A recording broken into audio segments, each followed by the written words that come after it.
So this is a quick orientation on how to access the dark web to be able to access other news sources that are beyond what you find in the mainstream media. You have to be very careful when you're in the dark or deep web because there's a lot of malicious software and it's not routinely indexed, so you have to access it using a special browser, which we'll go through all that stuff right in just a minute. But this is just a really quick tutorial. So the first thing you want to do in order to access the dark web is to download a browser that allows you to access that. And the browser is called Tor. So Tor and all of these links will be in the YouTube comments below, but you can go to torproject.org and you can download for different platforms. Once you've downloaded Tor and you can launch it, it'll install. You can launch it like any browser. So here's Tor. And if I open it up, it'll look a little different than what you typically would see with other browsers, but you're going to need to connect. Okay. And before you do that, you really should probably have a VPN, on. So I'm going to just close this and make sure my VPN is on first. The VPN will just protect your computer. It'll make you anonymous, but it'll also make sure that anybody with malicious intent would have a harder time getting into your computer because it'll your computer look like it's connecting from some other place in the world, for example. So let's take a look. My VPN provider, it's fairly inexpensive. I used NordVPN. There are many other brands, including Norton, Bitfinder. They all have their own VPNs. So today I'm going to just connect using Nord. And so with Nord, I can pick any country I want to connect from. I can pretend I'm in Armenia, for example, and it'll connect and emulate as if I have a connection from Armenia. Or I can actually connect from the United States and you can pick different locations in the United States to connect from. This one is just whatever the default is, but it doesn't matter. One thing to note is that if you connect from another country, some websites are banned in certain countries, and some of the websites in other countries are banned in the U.S. So probably safest to just connect as a from the VPN from a U.S. location rather than from another country. But just know that you have the flexibility of emulating your connection from just about any country that they have listed here. Okay. So and there are quite a few listed in here. Okay. So I'm now connected from a US location. My computer is now behind VPN. Okay. And VPNs generally run, they can be very cheap. They can run from as low as $5 a month to, more robust implementations of a VPN, which might have a lot of whistles and bells and or bells and whistles, and they might be maybe 15 to 20 bucks a month. Okay. So, but it's worth it. It's just as important as having antivirus, I think. Okay. So now that I have the VPN open and I've downloaded the Tor browser for Windows, you can download it for any other operating system. Now I'm going to launch it. Go in here, and now I've launched the Tor browser. Okay. And you do have to connect. And what it'll do is it'll make accessible websites that are typically not indexed by Google or other search engines. They're typically websites that end in instead of .com or .org or so on, it'll end in .onion, okay, ONION. Okay, so let's take a look at a few sites that I've actually downloaded as my favorites. Um, First thing you'll notice is that when you open the browser, you can type in the search bar the address you want. It'll act like a normal browser.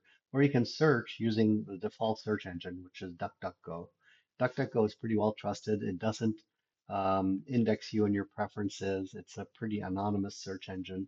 If you just click the toggle to onionize, that means it'll search for websites that actually have the .onion extension. I wouldn't spend a lot of time browsing for websites with the dark web.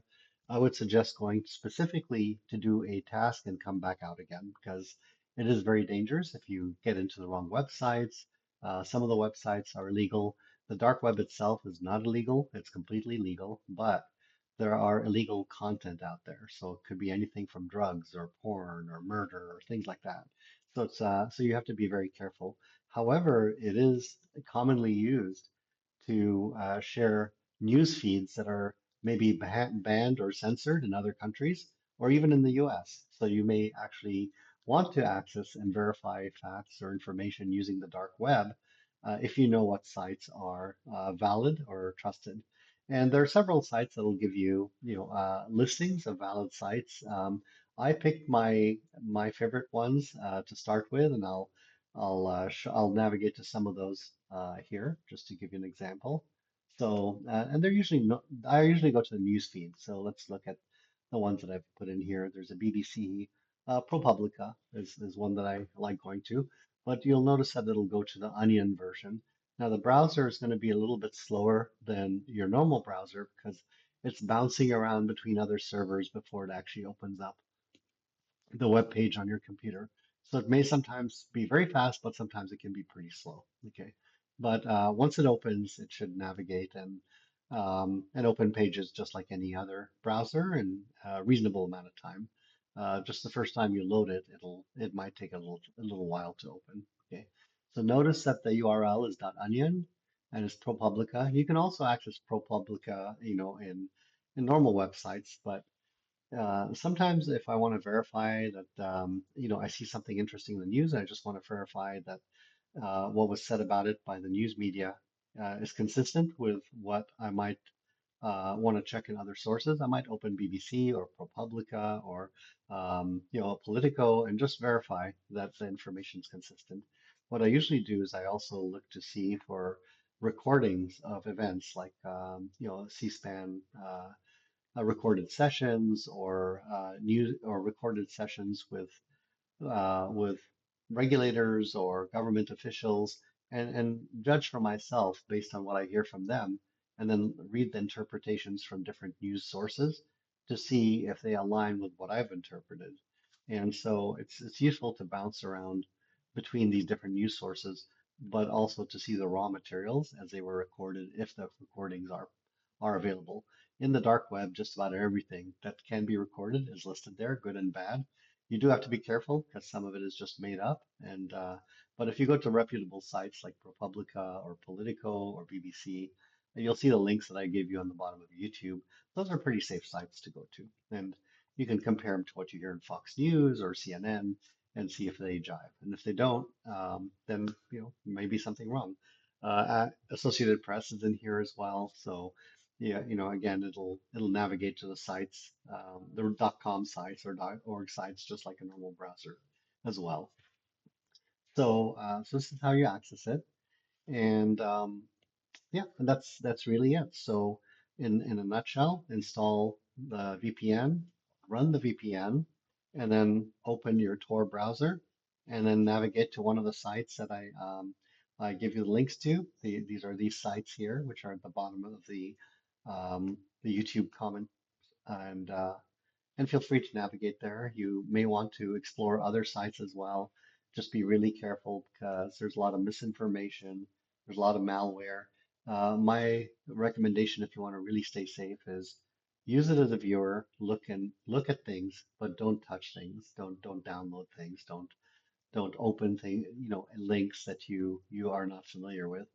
So just be very careful when you're browsing there, that you don't give out any type of personal information, your email, even the country you live in. So no zip code, no email.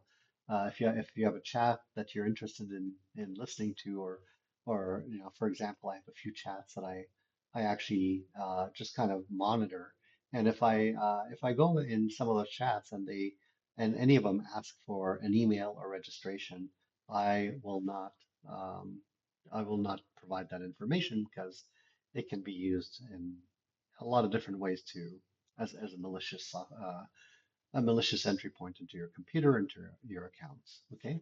You also have to be very careful. Some sites like this one, Cave Tor, have interesting information, but they also have a lot of information that's really, bad and maybe even verging on illegal.